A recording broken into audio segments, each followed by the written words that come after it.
Hello friends, कैसे हो आप लोग। उम्मीद है सभी अच्छे होंगे और पढ़ाई वगैरह कर रहे हो।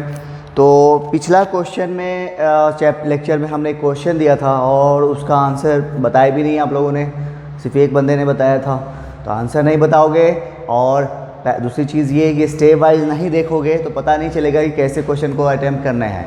तो आपको मैं फिर बोल रहा हूँ, आप एकदम धीरे धीरे सब चीज़ देखते चलो कैसे हम कर रहे हैं, तभी आपको क्वेश्चन सॉल्व करने में आपको आसानी होगी। ठीक है। और उसके बाद फिर क्वेश्चन करते हैं तो उसको कैसे अटैम्प्ट करते हैं वो देखें, पहले थ्योरी कैसे, उसे फार्मूला कैसे ड्राइव करते हैं वो देखें। ठीक है। चल, तो पिछला क्लास में एक होमवर्क दिया था तो उसका आंसर कुछ लोगों ने बताया था, कुछ लोगों ने एक ही बंदे ने बताया, बाकी तो सोए हुए हैं अभी तक। जब जगो, जितना जल्दी जगोगे उतना अच्छा रहेगा। तो उसको मैं, एक तरीका तो वो था जो हम लोग प्रोसेस जान रहे थे, और दूसरा तरीका भी है एक, उससे हम बनाना सीखते हैं, वही क्वेश्चन है, लेकिन इसको हम कैसे सॉल्व करेंगे देखो। तो इसमें थोड़ा सा हम लोग लास्ट चैप्टर जब पढ़े थे केमिकल इक्विलिब्रियम, उसका कंसेप्ट भी आता है यहाँ पे। देखो क्या करोगे, तो कह रहा है कि एन एक्वस सॉल्यूशन है, उसमें क्या है 0.1 मोलर H2S है और 0.2 मोलर HCl है। If the equilibrium constant for the formation of Hs minus ion from H2S is इतना है, यानी फर्स्ट इक्विलिब्रियम कांस्टेंट का वैल्यू दिया है, उसके बाद सेकेंड का दिया है और आपको सल्फाइड आयन का कॉन्सेंट्रेशन पूछा है। तो कैसे निकालोगे, तो एक तो तरीका हम लोग ने सीखा था, उस तरीके से निकाल सकते हो। दूसरा तरीका मैं आपको बता रहा हूँ। देखो क्या करोगे, देखो यहाँ पे है H2S, ये कैसा एसिड है, वीक एसिड है, और ये कितना 2H प्लस देगा, तो कैसे देगा, 2 स्टेप में जाएगा। चलो 2 स्टेप ले चलते हैं इसको, एक H प्लस और HS माइनस, ये हो गया पहला, और फिर HS माइनस, फिर एक H प्लस दिया, और फिर सल्फाइड आयन, इसका सेकेंड इक्विलिब्रियम कांस्टेंट K2 होगा। अभी दोनों को जोड़ो, तो जोड़ोगे तो क्या हो जाएगा, ये कट गया, बच क्या गया, इधर बच गया H2S, और इधर क्या बच गया 2H प्लस और सल्फाइड आयन, और इसका इक्विलिब्रियम कांस्टेंट है K3। ये K3 का वैल्यू क्या होगा, याद है कुछ, हम लोग केमिकल इक्विलिब्रियम पढ़े थे, कैरेक्टरिस्टिक्स ऑफ इक्विलिब्रियम कांस्टेंट। तो उसमें क्या हुआ था, जब दो रिएक्शन को ऐड किए थे तो हाँ, दोनों का क्या हो जाएगा, मल्टीप्लिकेशन हो जाएगा, यानी K1 इंटू K2। ठीक है। अच्छा, अब हमें क्या है, तो लॉ ऑफ मास एक्शन लगाओ इस क्वेश्चन के लिए, कौन सा, थर्ड वाले के लिए। तो देखो तो क्या हो जाएगा, K3 बराबर क्या आया है, K1 इंटू K2 बराबर क्या हो जाएगा, देखो तो H प्लस का स्क्वायर, फिर सल्फाइड आयन का, और फिर नीचे में H2S, यही है ना। देखो इसका वैल्यू मालूम, ये हमें निकालना है, ये मालूम है, क्वेश्चन में दिया हुआ है, और ये वैल्यू निकालना है। ये अगर वैल्यू मालूम हो जाए तो हम इसका वैल्यू निकाल लेंगे। तो कैसे निकालोगे, देखो तो यहाँ पे दो एसिड है, एक है HCl, तो ये क्या होगा, कंप्लीट डिसोसिएशन होगा। इसका कॉन्सेंट्रेशन कितना दिया है, 0.2 है कि 1 है,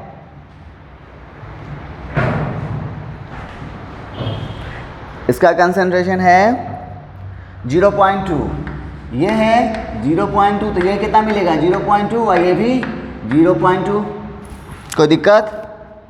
अच्छा, उसके बाद और कौन है यहाँ पे, एक H2S है, तो वो क्या होगा, 2 स्टेप में जाएगा,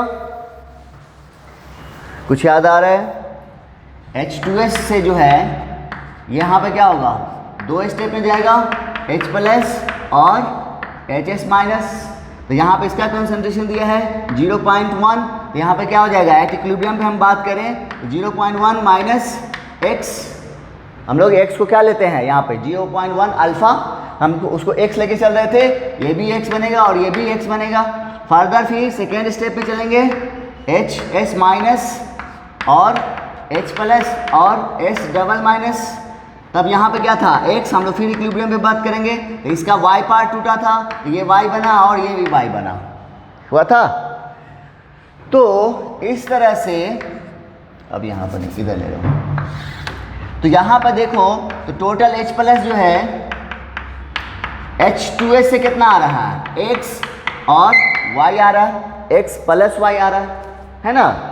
और X का वैल्यू क्या आया था, first equilibrium constant into concentration, और Y का वैल्यू सेकेंड डिसोसिएशन कांस्टेंट, यही है। अब ये बराबर हमें क्या निकालना है, H यहाँ लेना है।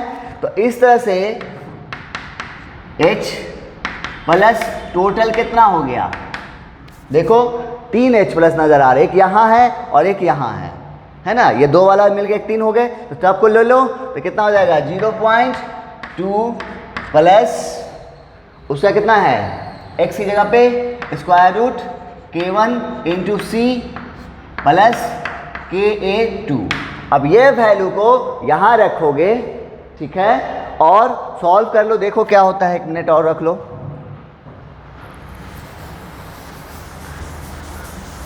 अब वैल्यू पुट करो, यहाँ पे 0.2 प्लस स्क्वायर रूट में Ka1 कितना है, 10 to the power -7 into 10 to the power -1, और इसका है कितना है, सेकेंड इक्विलिब्रियम कांस्टेंट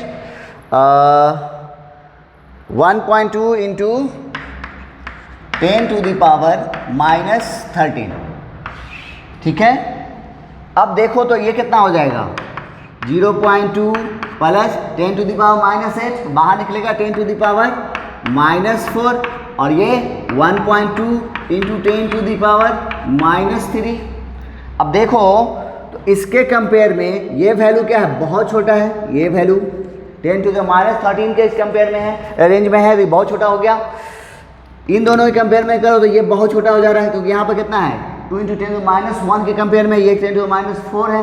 तो हम इसको लगभग क्या ले लेंगे, 0.2 ले लेंगे। अब इस 0.2 को यहाँ पुट करोगे, आपको वैल्यू आ जाएगा। यहाँ पर क्या रखोगे, K1 और K2 का वैल्यू रखोगे, इसका वैल्यू भी दिया हुआ है, कितना है 0.1, इसका वैल्यू निकल जाएगा, कर लोगे तो आ जाएगा आपको आंसर, ठीक है। तो एक तरीका ये भी है आपको निकालने का, जल्दी से नोट करो, फिर नेक्स्ट क्वेश्चन देखते हैं।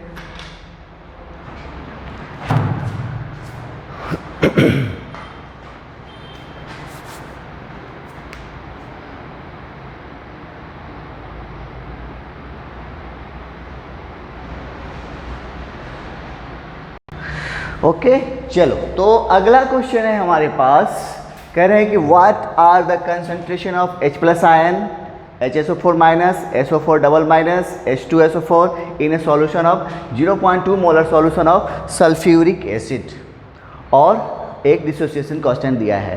तो याद है हमने कल ही पे नेक्स्ट लास्ट लेक्चर में बताया था आपको कि H2SO4 क्या है, एक डाइप्रोटिक एसिड तो है, साथ साथ ये क्या है, पॉलीप्रोटिक भी है, मतलब 2 प्रोटॉन देगा लेकिन एक ही बार नहीं देगा। फर्स्ट स्टेप में क्या होगा, ऊपर से ये क्या है, स्ट्रॉन्ग इलेक्ट्रोलाइट है, तो ये क्या होगा, इसका पहला स्टेप क्या होगा, 100% डिसोसिएशन होगा। हमने इसको नोट करके बताया था आपको कि इसका ध्यान रखना है इसको, ठीक है। तो देखो आप इसको मैं कैसे करोगे, तो पहली बार जो है H2SO4 ये फर्स्ट टाइम क्या होगा, 100% डिसोसिएट होगा, ये क्या होगा 100% डिसोसिएट होगा, और क्या हम देगा H प्लस और HSO4 माइनस, ठीक है।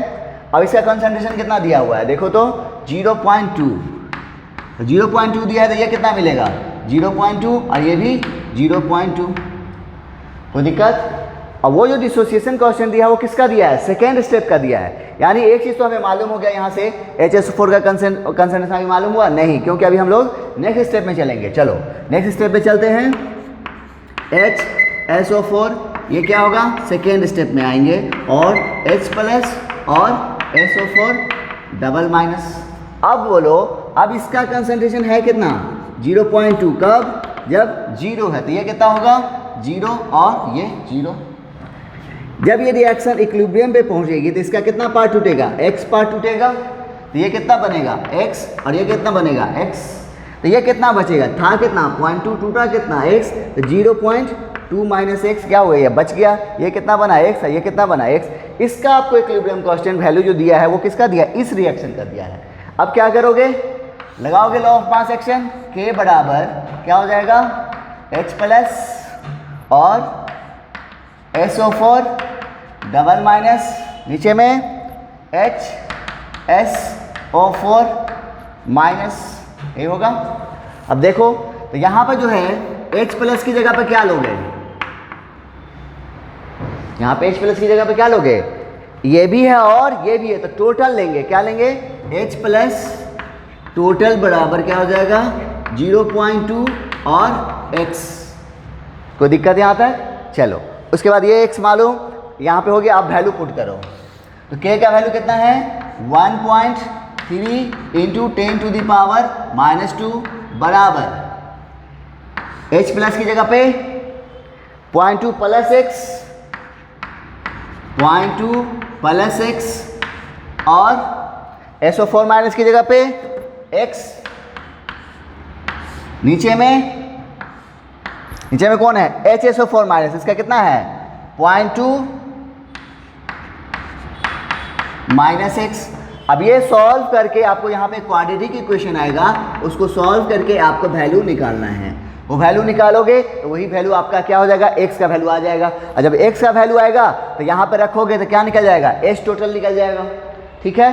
और फिर और ये पूछा है तो इसका वैल्यू क्या करोगे, 0.2 में से x का वैल्यू घटा दोगे तो इसका वैल्यू निकल जाएगा, और x का वैल्यू जो आएगा वो इसके बराबर हो जाएगा, SO4 डबल माइनस के बराबर, और H2SO4, तो H2SO4 क्या है, ये बचेगा कुछ, ये तो पूरा टूट गया ना, तो ये क्या हो गया, ये हो गया 0।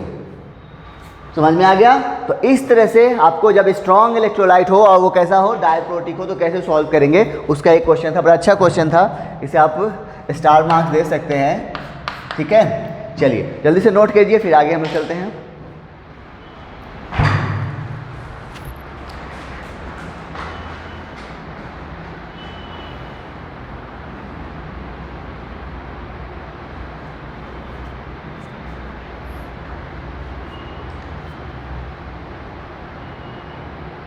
ओके चलो, तो ये था हम लोगों ने अभी सीखा कि पॉलीप्रोटिक एसिड और जैसे पॉलीप्रोटिक एसिड के केस में हम लोग जो काम किए हैं, वही पॉलीप्रोटिक बेस का भी अगर क्वेश्चन आएगा तो हम लोग उसको भी वैसे ही सॉल्व करेंगे जैसे इसको किए थे, बस फ़र्क क्या होगा, टर्मिनोलॉजी का डिफरेंस आ जाएगा, ठीक है। चलिए तो हम लोग शुरू करने वाले हैं सॉल्ट से पहले हमें एक चीज़ पॉइंट हमें ज़रूरी है कि अगर कॉन्जुगेट एसिड बेस पेयर दिया रहेगा तो उसके डिसोसिएशन कांस्टेंट में कैसे रिलेशन निकालेंगे और उसका कैसे यूज़ करेंगे वो हमको सीखना है।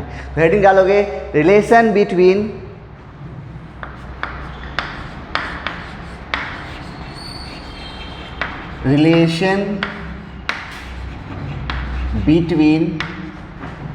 dissociation constant of acid and dissociation constant of base for a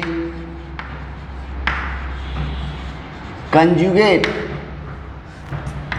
acid base pair। इस टर्म से हम लोग पहले मिल चुके हैं, सेकेंडरी लेक्चर में मिले थे हम लोग, कंजुगेट एसिड बेस पेयर ये सब क्या होता है हम लोग पढ़ चुके हैं, ठीक है। तो अब हमको कंजुगेट एसिड बेस पेयर के लिए, यानी अब जो हम पढ़ने जा रहे हैं वो वैलिड किसके लिए होगा, सिर्फ कंजुगेट एसिड बेस पेयर के लिए वैलिड होगा, याद रखना। तो उसमें जो है के और के बी के बीच क्या रिलेशन होता है, हम कैसे समझेंगे और कैसे निकालेंगे वो हमें समझना है। देखो जैसे फॉर एग्जांपल हम दे रहे हैं कोई एसिड है हमारे पास HA, ठीक है। तो ये क्या करेगा, एसिड है तो H प्लस देगा, इसने H प्लस दिया और A माइनस। तो चूंकि ये एसिड है और एसिड से जब H प्लस निकलता है उसके बाद जो बनता है उसे हम लोग क्या बोलते हैं, बोलो, हाँ क्या, कंजुगेट बेस। याद है कि भूल गए, है ना। और इसका डिसोसिएशन कांस्टेंट क्या हो जाएगा, Ka।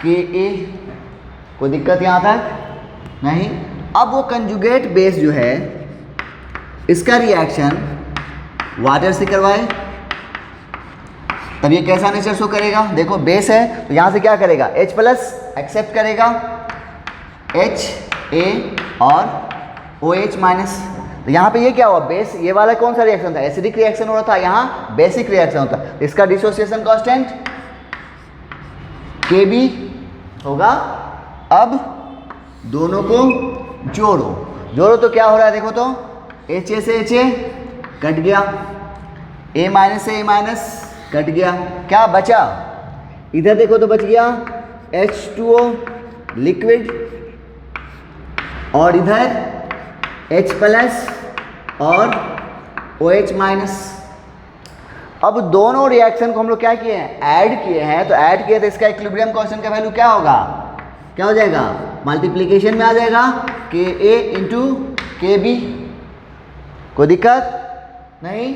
अच्छा ये देखो तो ये रिएक्शन कुछ गौर से देखो तो क्या नजर आ रहा है? ये याद है कुछ आयनिक प्रोडक्ट ऑफ वाटर पढ़े थे, तो उसका आपको आयनिक प्रोडक्ट ऑफ वाटर क्या था? KW।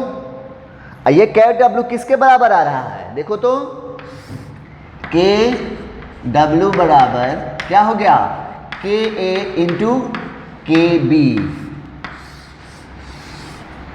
ये वैलिड किसके लिए होगा? Valid only for conjugate acid base. याद रहे ये इक्वेशन जो आया है KW ionic product of water बराबर multiplication of dissociation constant of acid and dissociation constant of base, ये वैलिड किसके लिए होगा? सिर्फ कंजुगेट एसिड बेस पेयर के लिए होगा। ठीक है, तो इससे फायदा क्या होगा? जैसे आपको कोई दिया हुआ है कंजुगेट एसिड दिया रहेगा और उसका आपको कंजुगेट बेस का KB का वैल्यू पूछेगा, तो आराम से निकाल सकते हो, क्योंकि KW का वैल्यू तो हम लोग जानते हैं ना। क्वेश्चन में अगर टेम्परेचर की बात करें तो ठीक कितना 25 डिग्री सेल्सियस, अगर ना भी बात करें तो भी हम लोग क्या लेते हैं? 25 डिग्री सेल्सियस वाला वैल्यू लेते हैं। हाँ, अगर दूसरा टेम्परेचर की बात करेगा तो फिर हम यहाँ पर दूसरा वैल्यू लेंगे, है ना। तो अच्छा अब ये हुआ, अगर हम इस बार दोनों तरफ take minus log both side, तो देखो तो क्या हो जाएगा? माइनस लॉग KW होगा, उसके बाद minus log KA plus minus log KB हो जाएगा। इसको हमने तोड़ दिया log m इंटू n पे, तो ये वैल्यू आएगा। अब देखो तो इस माइनस लॉग की जगह पे क्या होता है? कुछ होता है, याद है कुछ? P, तो ये क्या हो गया? PKW बराबर इधर क्या हो गया? PKA इधर प्लस PKB। क्लियर है यहाँ तक? जल्दी से यहाँ तक नोट करो, फिर आगे बता रहे हैं।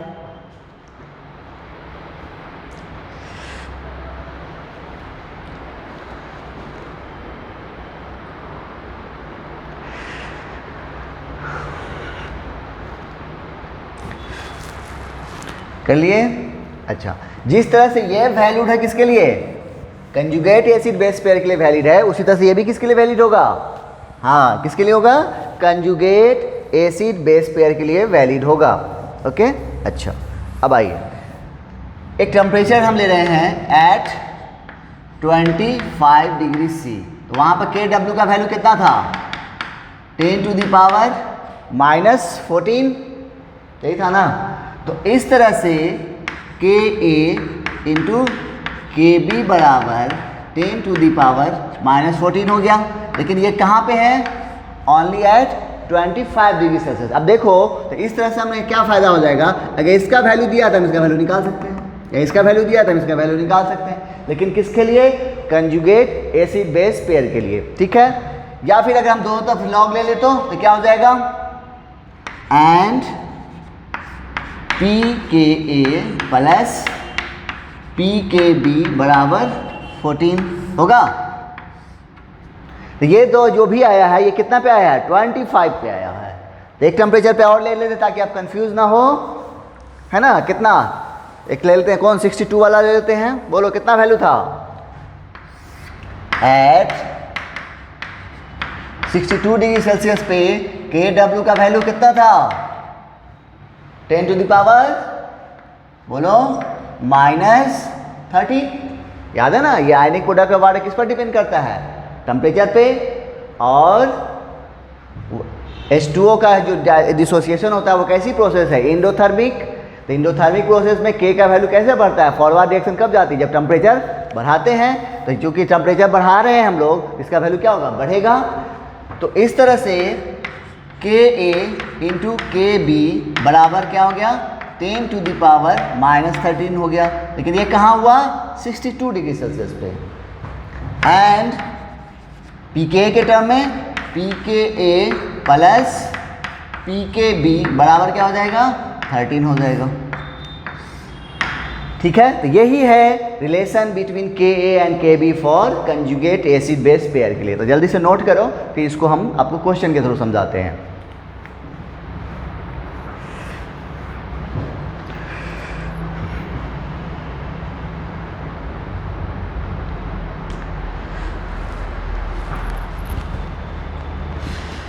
कर लिए, ठीक है। चलो, अब जैसे क्वेश्चन है,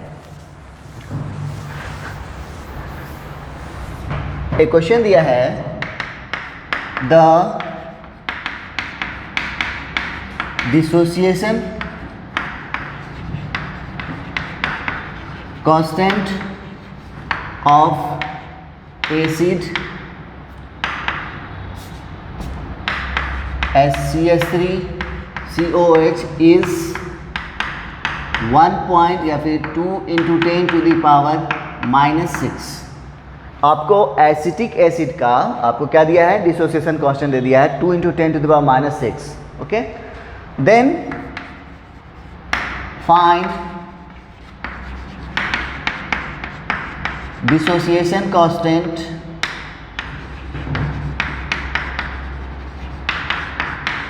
Kb फॉर NH4OH।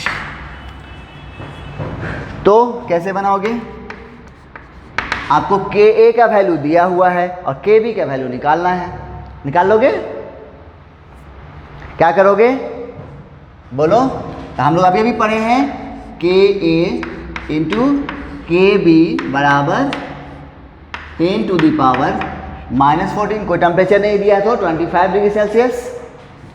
तो इस तरह से Kb बराबर क्या हो गया, 10 टू द पावर -14 और Ka कितना हो गया, 2 इंटू 10 टू द पावर -6। अब ये सॉल्व करोगे तो जो वैल्यू आएगा वही आंसर हो जाएगा Kb का।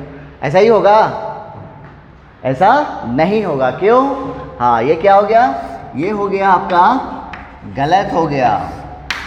क्यों, क्योंकि हम ये इक्वेशन यहाँ पे नहीं लगा सकते, क्योंकि ये है एसिटिक एसिड और उसका ये कंजुगेट बेस तो नहीं है क्या, ये इसका कंजुगेट बेस नहीं ना है, इसलिए ये इक्वेशन यहाँ पे वैलिड नहीं होगा। इसलिए यहाँ पर आप ऐसा करके बाज़ाब्ता पे यहाँ पर रॉन्ग लिखोगे, ताकि आपको ध्यान रहे ये बात का कि ये चीज़ हम यहाँ पे नहीं लगा सकेंगे। ठीक है, जल्दी से नोट करो, फिर आगे बताते हैं।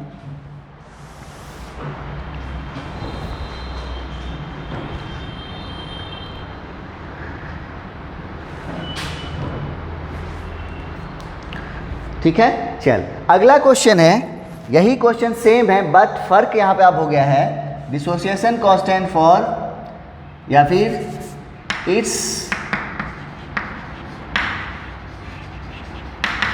Conjugate base. अब क्वेश्चन पूछ दिया है, अब ये आपको डिसोसिएशन कांस्टेंट एसिड दिया हुआ है, अब आपको जो पूछ रहा है डिसोसिएशन कांस्टेंट Kb इसके कंजुगेट बेस के लिए, तब अब हम ये इक्वेशन लगा सकते हैं।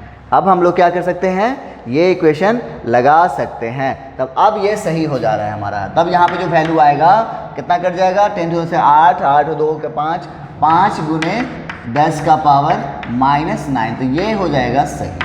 क्यों, क्योंकि ये जो है इसका कंजुगेट बेस का बोला था कि आपको मालूम है एसिटिक एसिड का कंजुगेट बेस कौन हो जाएगा,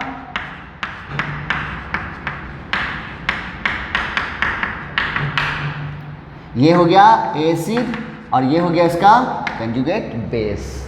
ठीक है, तो यहाँ पर कंजुगेट बेस लिख दिया, या फिर आपको ये वैल्यू ये लिखा होता CH3CO एसीटेट आयन। ठीक है, तो आपको तब हम लोग ये इक्वेशन लगा सकते थे। और यहाँ पर कोई टेम्परेचर नहीं दिया हुआ था तो हमने 25 डिग्री वाला टेम्परेचर लिया। अगर टेम्परेचर देता, मान लो बोल देता 90 डिग्री, तब फिर यहाँ पर आप क्या लेते, 10 टू द पावर -12 लेते, है ना। तो जल्दी से नोट करो, एक क्वेश्चन और देखते हैं।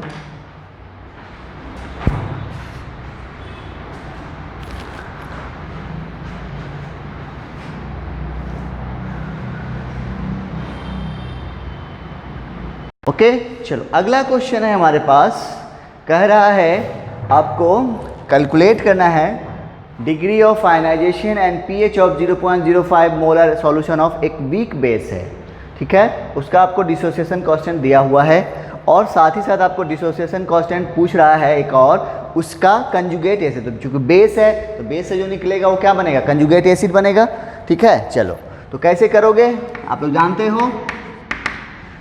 तो पहले क्या निकालना है, दो चीज़ निकालना है आपको, डिग्री ऑफ आयनाइजेशन भी निकालना है और पीएच भी निकालना है। तो चूंकि बेस है तो बेस के कैसे पीएच तो नहीं निकलेगा, पहले क्या निकलेगा, पीओएच निकलेगा, है ना। कुछ याद है कि भूल गए, तो ज़्यादा दिक्कत आ रहा है तो आप क्या करो, लिख लो, क्या होगा B+ और OH माइनस। तो कैसे होता था इक्विलिब्रियम पे, C- C अल्फा और C अल्फा। तो KB बराबर C अल्फा स्क्वायर हम लोग डायरेक्ट करिए हैं क्योंकि हम लोग बहुत कर चुके हैं। तो यहाँ से अल्फा का वैल्यू क्या आया था, स्क्वायर रूट KB/C। तो यहाँ पे OH माइनस बराबर क्या हो जाएगा, C अल्फा बराबर C की जगह पे C रखो, अल्फा की जगह पे KB/C होगा। C को अंदर ले जाओ तो यहाँ पे क्या हो जाएगा, OH माइनस बराबर स्क्वायर रूट KB/C हो गया। अब वैल्यू पुट कर लो, KB का वैल्यू देखो दिया हुआ है 2 × 10⁻⁻6 × C का वैल्यू देखो 5 × 10 का पावर -2। तो कितना हो गया, 5 दूना 10, 10 में से एक यहाँ से 0 खत्म हो गया, एक -1 खत्म हो गया, तो बच गया 10 का पावर -1 और 10 का -6, कितना हो गया 10⁻⁻7 हो गया। इसको फिर ऐसे लिख सकते हो 10 × 10⁻⁻8। इसका रूट निकालोगे तो लगभग 3.3 × 10⁻⁻4 के आसपास आएगा। अब यहाँ से क्या करोगे, पीएच निकालोगे, सॉरी पीओएच निकालोगे। तो पीओएच में क्या आ जाएगा, log 4 में से log 3.3 का वैल्यू घटा दोगे तो वो पीओएच आएगा। लेकिन आपको पीओएच नहीं पूछा, क्या पूछा है, पीएच पूछा है। तो पीएच निकाल लोगे 14 में से घटा के, और डिग्री ऑफ आयनाइजेशन तो यहाँ निकल गया, KB/C ये वैल्यू निकाल लोगे यहाँ से। अच्छा, और उसके बाद क्या पूछा है, डिसोसिएशन कांस्टेंट इसका कंजुगेट एसिड का। तो क्या हो जाएगा, Ka × KB बराबर 10⁻⁻14। तो Ka बराबर क्या हो जाएगा 10⁻⁻14, और देखो कितना दिया है 2 × 10⁻⁻6। से कितना हो गया 5 × 10 का पावर 9। तो ये हो गया आपको तरीका इस तरह का। तो ये हम लोग इसलिए बोलेंगे, इसका आपको आगे आने वाले कंसेप्ट में इस सब का यूज़ होगा कि कब ये सब दिया रहेगा, जैसे खासकर बफर सॉल्यूशन के केस में ये बहुत यूज़ होता है। और साथ साथ इसके बाद अगला टॉपिक हमारा है हाइड्रोलिसिस, उसमें पढ़ेंगे तो वहाँ पे ये आएगा। समझ में आ गया। तो ये Ka × KB बराबर KW ये कब यूज़ करोगे, बस कंजुगेट एसिड बेस पेयर में। और उस पर क्वेश्चन अगर कभी आते भी हैं तो कैसे आते हैं आपने देख लिया, ठीक है, नोट करो। फिर हम लोग नमक का स्वाद लेंगे।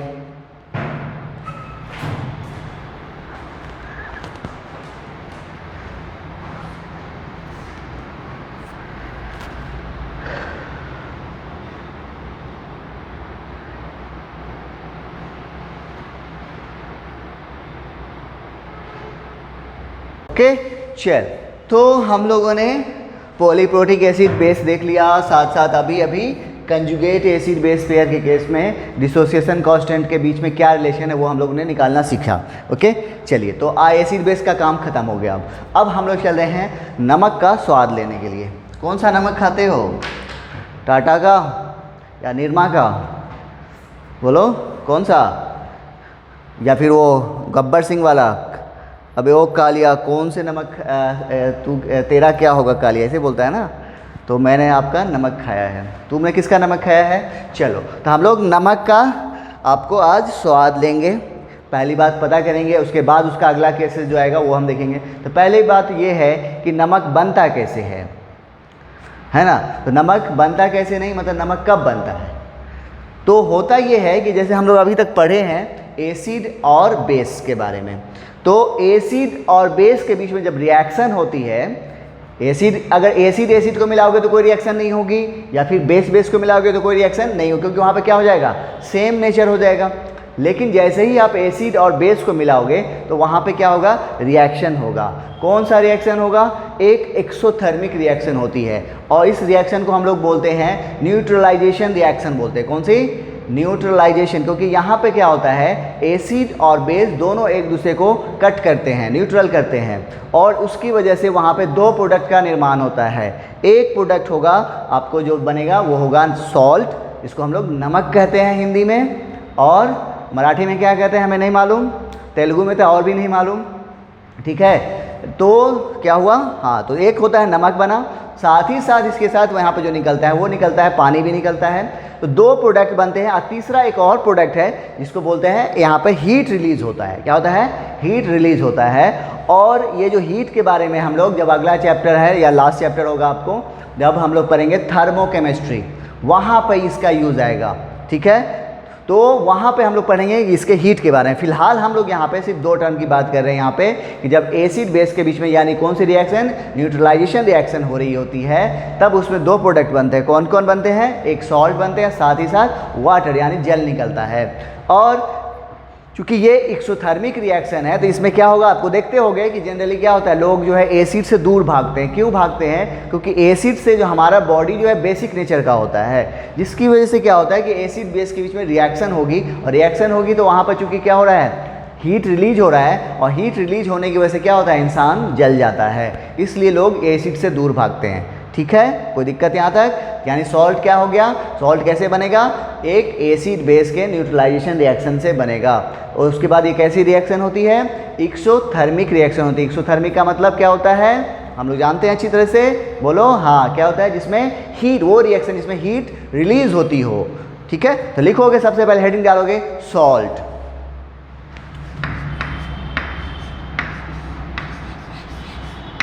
सॉल्ट, ठीक है।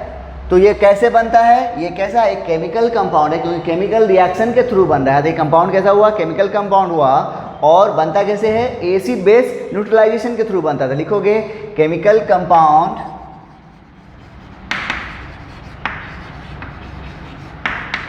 केमिकल कंपाउंड फॉर्म्ड बाय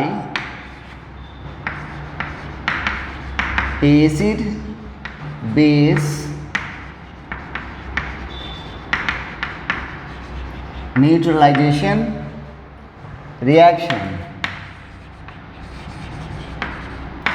कैसे बनता है, एसिड बेस का जब न्यूट्रलाइजेशन रिएक्शन यानी रिएक्शन क्या होता है उसमें बनता है। जैसे फॉर एग्जांपल देख लो, एक लिया है बेस सोडियम हाइड्रोक्साइड, और दूसरा लिया है एसिड HCl,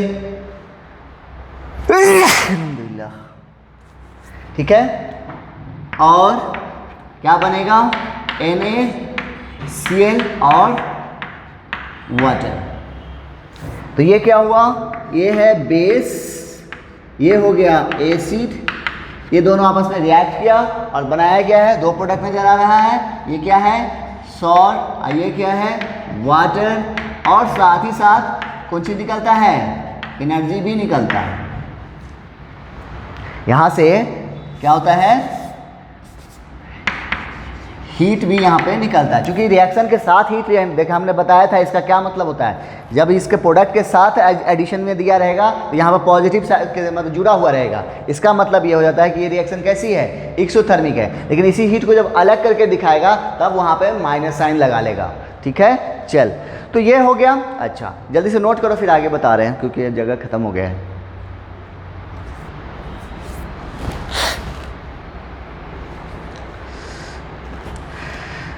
कर लिए, चलो पहला, इसमें पहला पॉइंट इसमें लिखोगे, ये ऑलवेज एक्सोथर्मिक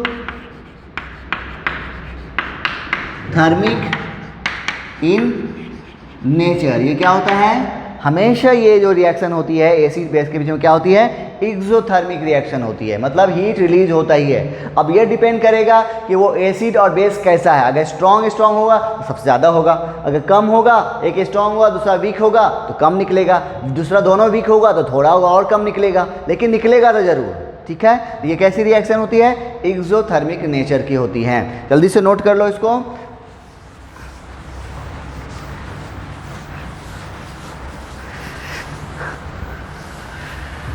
इसके फार्मूला की बात करें तो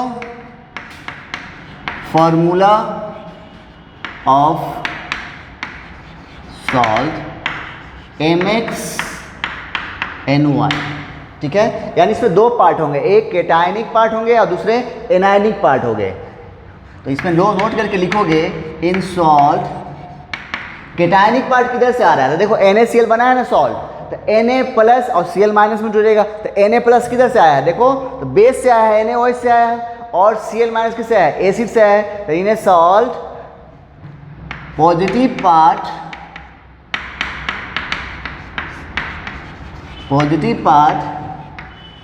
कम्स फ्रॉम, कहाँ से आ रहा है, बेस, जबकि negative part comes from acid. Okay, अच्छा, अब कोई सॉल्ट दिया हो तो हम उसको तोड़ेंगे कैसे, ये हम पहले बता चुके हैं, लेकिन फिर एक बार बता दे रहे हैं। क्या करोगे, ये है कोई सॉल्ट MxNY, इसका जनरल फार्मूला हम लोग लिए हैं, ठीक है।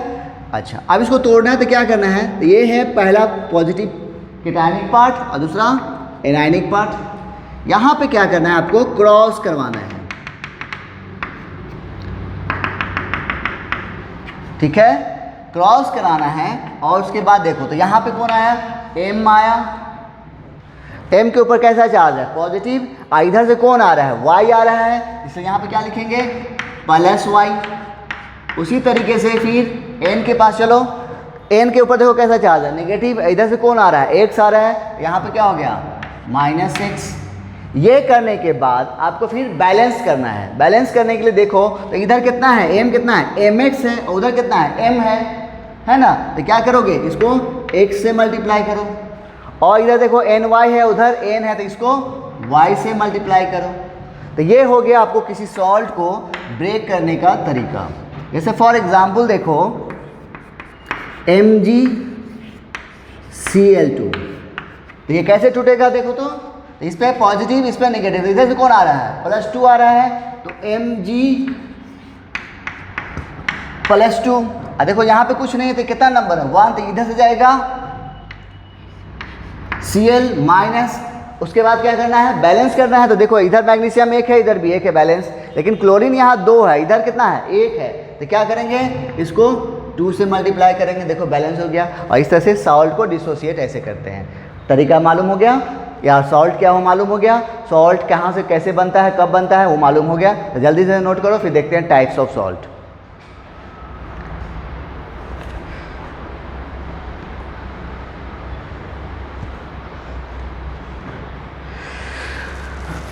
ओके, चल हेडिंग डालो, टाइप्स ऑफ सॉल्ट, यानी सॉल्ट के types of salt.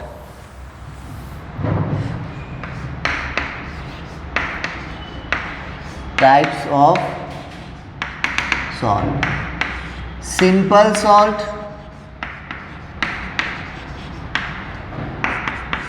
Double salt,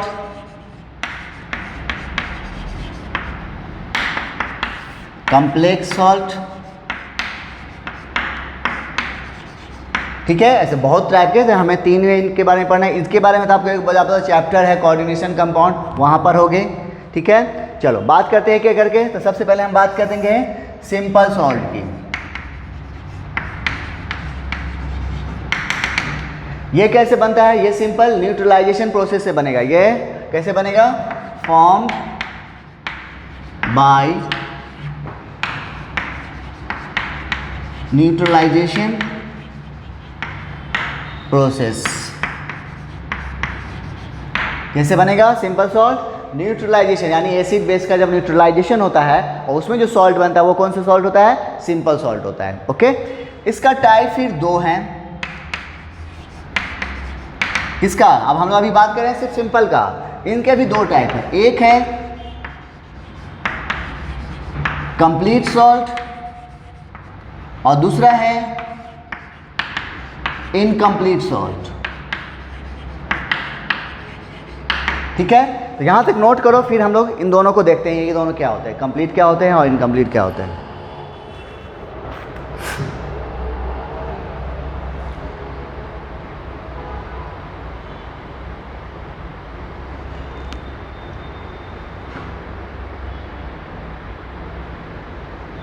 कर लिए? आ जाओ, अब एक एक करके देखते हैं दोनों को, कंप्लीट और इनकम्प्लीट। जैसे नाम से ही देखो क्या है, कंप्लीट, और दूसरा क्या है, इनकम्प्लीट। मतलब कंप्लीट सॉल्ट कब बनेगा, जब कंप्लीट न्यूट्रलाइजेशन होगा। कंप्लीट सॉल्ट क्या होगा, जब कंप्लीट न्यूट्रलाइज, यानी दोनों क्या हो गए, एक दूसरे को कंप्लीट पूरी तरह से न्यूट्रलाइज कर देंगे, और उसके बाद जब जो सॉल्ट बनेगा वो क्या कहलाएगा, कंप्लीट सॉल्ट बनेगा। लिखोगे इसके बारे में, फॉर्म्ड बाय कंप्लीट न्यूट्रलाइजेशन। ये कैसे बनेगा, पूरी तरह से जब न्यूट्रलाइजेशन होगा तब जो सॉल्ट बनेगा उसे हम लोग क्या बोलेंगे, कंप्लीट सॉल्ट कहेंगे। जैसे एग्जांपल ले लो, NaCl KCl K2SO4 Na2SO4 etcetera. तो ये सभी सॉल्ट जो है कैसे बनेंगे, एसिड बेस न्यूट्रलाइजेशन से तो बनेंगे ही, साथ ही साथ उसमें जो कंप्लीट सॉल्ट है, ये सब जो सॉल्ट है ये पूरी तरह से न्यूट्रल हो चुका है। इसमें आपको नहीं ये इसको डालोगे पानी में तो नहीं एसिडिक नेचर शो करेगा, ना ही बेसिक नेचर शो करेगा। ये इसका पहचान एक तरह से ये भी है कि कंप्लीट सॉल्ट से जो होते हैं उसको अगर पानी में डालोगे तो वो कोई नेचर शो नहीं करेगा, यानी वो कैसा, जैसे सॉल्यूशन पहले वाटर न्यूट्रल था, इसके डालने के बाद वो न्यूट्रल ही रहेगा। ठीक है, चलिए दूसरा है इनकम्प्लीट सॉल्ट। एक काम करो, जल्दी से इसको नोट कर लो, इसको हम ऊपर लेते हैं, एक ही वर्ड पर ख़त्म हो जाएगा ये। इसको नोट करो पहले,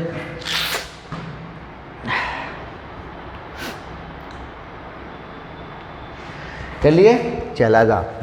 दूसरा है इनकम्प्लीट सॉल्ट। जैसे नाम से ही बताओ क्या होगा, फॉर्म बाय इनकम्प्लीट न्यूट्रलाइजेशन। यहाँ पे क्या होगा, पूरी तरह से न्यूट्रलाइजेशन नहीं होगा। जब नहीं होगा तो फिर इसमें दो टाइप की बात हो जाएगी, तब यहाँ पर फिर दो टाइप के सॉल्ट होंगे। इनकम्प्लीट में फिर टाइप्स की बात करें, यहाँ पे बेहतर ऐसे लिख लो, एक होगा, इसमें आप थोड़ा सा BVI करोगे, यहाँ से क्वेश्चन डालता है, एसिडिक सॉल्ट। जब इनकम्प्लीट न्यूट्रलाइजेशन होगा उस समय जो सॉल्ट है, तो आपको दो तरीके से सॉल्ट बन सकता है, या तो वो एसिडिक नेचर होगा या फिर बेसिक सॉल्ट होगा। कैसा होगा, एसिडिक होगा या फिर बेसिक होगा। मतलब एसिडिक का मतलब वो सॉल्ट जो H+ दे सकता हो, और बेसिक सॉल्ट का मतलब वो सॉल्ट जो OH- दे सकता हो। एसिडिक सॉल्ट का मतलब वो सॉल्ट जो सॉल्ट है लेकिन वो H+ दे सकता है। बेसिक सॉल्ट का मतलब सॉल्ट है लेकिन वो OH- भी दे सकता है, तो वो सॉल्ट कहलाएगा बेसिक, जो H+ देगा वो एसिडिक। लिखोगे, salt can give H+ ion. इसके बारे में क्या लिखोगे, salt can give OH- ion. ठीक है, जैसे एग्जाम्पल देखो इसका, NaHS, देखो यहाँ पे से एक H दे सकता है, ये क्या हो गया, एसिडिक सॉल्ट हो गया। KHCO3, NaHSO4 एक्सेट्रा, ये सभी क्या है, देखो H+ दे सकते हैं, तो ये सभी सॉल्ट कैसे कहलाएंगे, एसिडिक सॉल्ट कहलाएंगे। और ये कैसे बने होंगे, इनकम्प्लीट न्यूट्रलाइजेशन से बने होंगे। इस सॉल्ट को हम लोग कंप्लीट कहेंगे, क्या कहेंगे, इनकम्प्लीट सॉल्ट भी कहेंगे, और फिर इनकम्प्लीट सॉल्ट में क्या कहेंगे, एसिडिक सॉल्ट कहेंगे। वहीं इनकी बात करें तो इसमें क्या होगा, MgOHCl, तो देखो ये OH- दे सकता है, CaOHCl, FeOH2Cl एक्सेट्रा। तो ये सभी क्या है, OH माइनस देने वाले सॉल्ट हैं, तो ये इसको इस तरह के सॉल्ट को क्या बोलेंगे, बेसिक सॉल्ट बोलेंगे। तो समझ में आ गया, एसिडिक सॉल्ट और बेसिक सॉल्ट क्या है, कोई दिक्कत नहीं, इसको थोड़ा ध्यान समझना, ध्यान रखना, इससे क्वेश्चन आते हैं। दिक्कत ध्यान क्या रखना है, बहुत आसान तो है, एसिडिक सॉल्ट मतलब वो जो H+ दे सकता हो, बेसिक सॉल्ट जो OH माइनस दे सकता हो, सॉल्ट है लेकिन OH माइनस दे रहा होगा तो उसको हम क्या कहेंगे, बेसिक, जो H+ देगा वो एसिडिक। ठीक है, तो बच गया कौन, 2 सॉल्ट और बच गए, कौन कौन, डबल और कम्प्लेक्स। तो छोटा छोटा है, मेन हमको यही पढ़ना था ज़्यादातर, एंड देन नेक्स्ट लेक्चर में हम बताएंगे, और अगले लेक्चर में हम आपको सॉल्ट की हाइड्रोलिसिस करेंगे, वहाँ से अब हमारा थोड़ा सा ब्रॉड कंसेप्ट आने शुरू हो जाएंगे। ठीक है, तो मिलते हैं नेक्स्ट लेक्चर में। Okay, thank you.